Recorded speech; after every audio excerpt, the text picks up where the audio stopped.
So there's no leaks so far. I'm gonna say complete.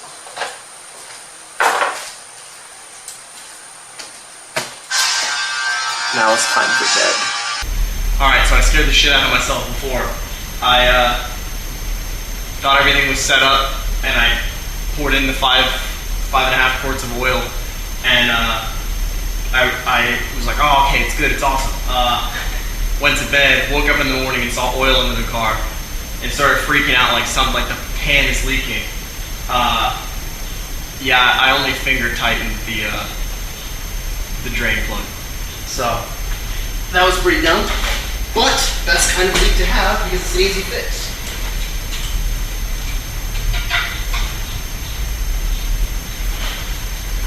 Alright, well, that's it. Now the drain plug's settled.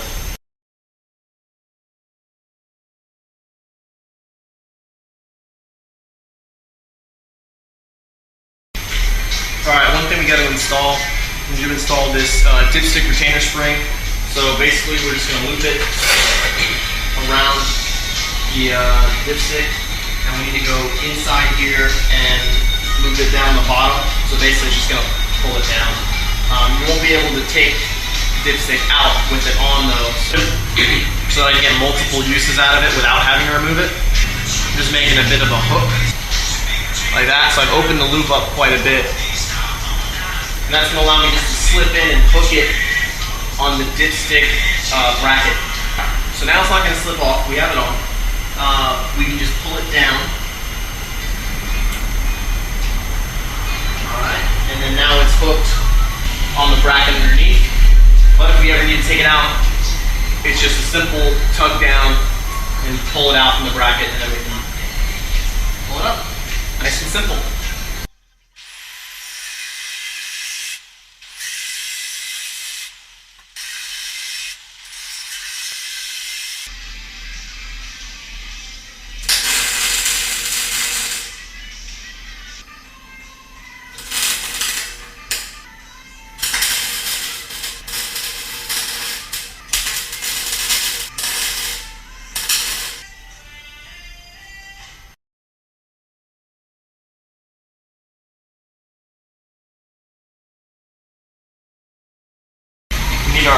Take our custom exhaust, we need to mount it up to those straight pipes that we had inside.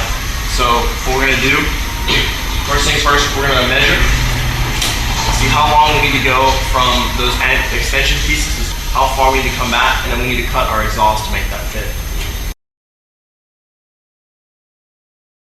To the left side, we need to come back 5'2", 62 inches, 62.5 inches. On the right side, we're going to come back a 5'3" or 63 inches.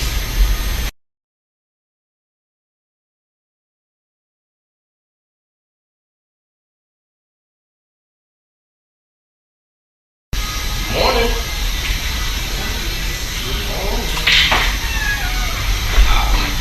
Huh? Yeah. Brother's visiting. Still working on the car. Because you gotta have priorities.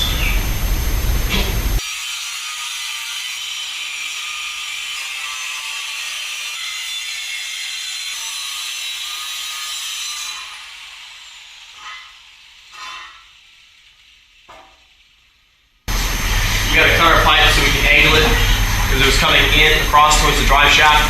So then the resonator is gonna hit the drive shaft, so that's not good. So we're gonna cut it and splice it so that it turns this pipe in the middle, and then it'll go straight back from there parallel, and then we can connect up our custom exhaust here to the rest of it.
We've got the brain from Hyundai, straight from Korea, from BTRCC, it's blood type racing, in Seoul, South Korea. So like most of you guys, I have a job and I couldn't live without my car. So I bought an extra ECU. Now if you buy the kit, it comes standard, but you can actually downgrade and save yourself 850 bucks on the kit. However, you're going to have to either drive around with an untuned ECU, which is a bit dangerous to say the least. In case you go on a boost, you can fry the motor.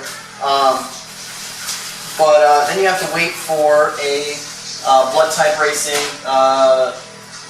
tuning event, and the tuner flies in from South Korea, stops a couple places around the U.S. And tunes cars, and then you have to find one of those convenient to you, drive there, get it tuned. Bit of a pain in the ass. Why not just have the extra ECU? Worst case, you can sell the old one for like 400 bucks, and get a little bit of your money back. So now we gotta take the old one out. All right, you just need a 10 millimeter. A deep socket helps because one of them is a screw, but you should be able to get to it just barely if you have even just a half of a deep socket, just a semi-deep something. So first thing you're gonna do, these green plastic clips here, you're gonna have to pull these back. And the first time you do this is a bit kind of weird. It's gonna feel like you're breaking it, but you're not. So you're gonna pull this lever all the way back, and it comes off like that. Chuck it away. So once again, you're gonna push these green clips back. They don't really click back, and then you're gonna want to pull up on these clips, on this big clip. And once again, it's gonna kind of feel like you're breaking it, but you really do have to kind of pull. Try not to cover the camera. Bit tough. And then you push it all the way down. You're gonna pull it out.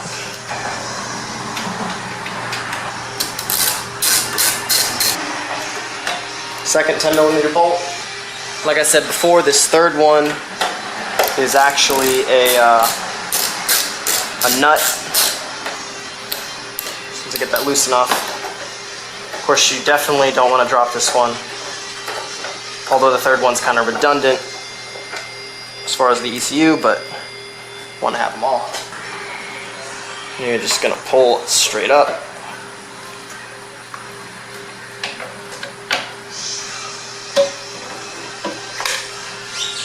And there's your ECU. Here's our ECU. We've got these 10 millimeter screws we gotta take out. They're just welded in, so you don't need anything on the other side.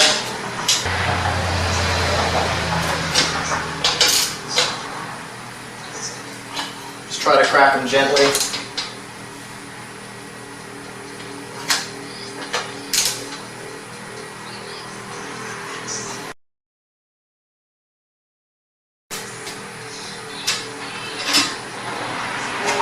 It's beautiful, but we don't need it. Now you can see it's a little bit different on the bottom. There's stickers a little bit different, so hopefully you can tell them apart. I'll probably do something fancy to this later, some vinyl or maybe some, you know what, I'll probably leave it like aluminum, but I'll spray it with like a gloss purple or a gloss blue or something to make it kind of pop out, because it deserves to be a little bit more noticed. It's very unappreciated.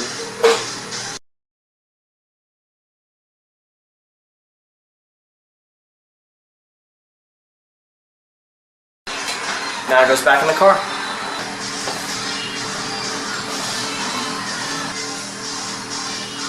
You probably won't be able to reach this with like a crescent wrench.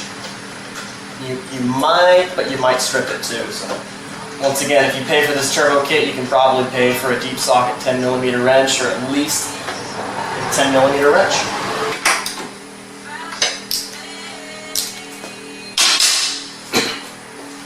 All right, now the clips are pretty simple. Just gonna do the exact opposite. So you're gonna have these down. The latch, you want them forward.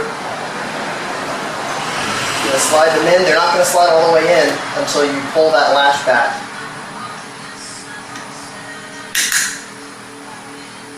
Then you're going to hear that click, and then you can slide the green clips forward, but I noticed the green clips don't really stay. They kind of flap around quite a bit.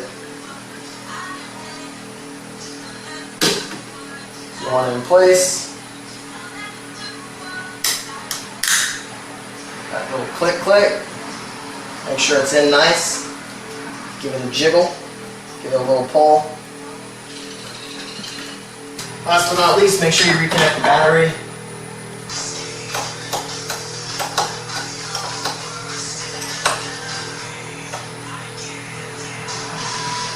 Double check everything.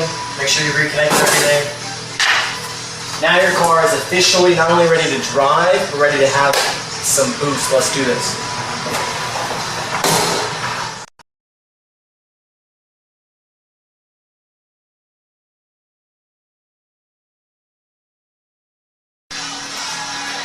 Alright, so we've made a few changes to our power steering from the kit. Basically, we went out, talked to some guys online. Basically, the stock line just ran way too close to the turbine housing.